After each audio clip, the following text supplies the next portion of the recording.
How do I apply both bold and italics in python-docx?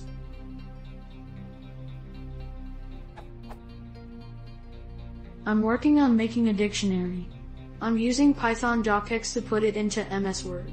I can easily make it bold, or italics, but can't seem to figure out how to do both. Here's the basics.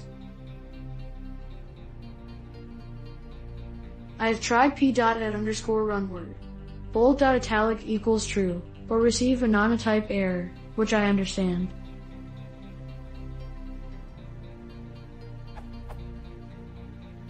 I have also tried p.bold equals true and p.italic equals true before and after the add_run, but lose formatting altogether. Words find/replace is a simple solution, but I'd prefer to do it in a code if I can.